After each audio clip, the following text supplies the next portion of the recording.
কি রে, কই যাস? বাজারে যাই, মাথায় ডিম আছে, বিক্রি করুম।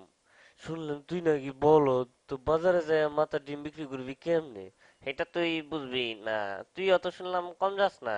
আচ্ছা পারলে কত দেখি আমার মাথায় কি আছে, যদি কইতে পারস তো এখান থেকে তোরে আমি 2টা ডিম দেবো। তোর মাথায় আমার মাথা দিয়ে চুলকায়। আচ্ছা কইতাছে একটু সহজ করে দে। আমার মাথায় যা আছে এটার গায়ের রং সাদা, আর ভাঙলে কুসুম লাল হইতে পারে, আবার হলুদ হইতে পারে, আর কম না কইলে বুঝে লবি। বুঝে গেছি, তোর মাথায় লেম্বু। তুই আসলে একটা বলদ। হয় নাই আমার মাথায় ডিম। ইসিরে, এটা আমি সন্দেহ করছিলাম।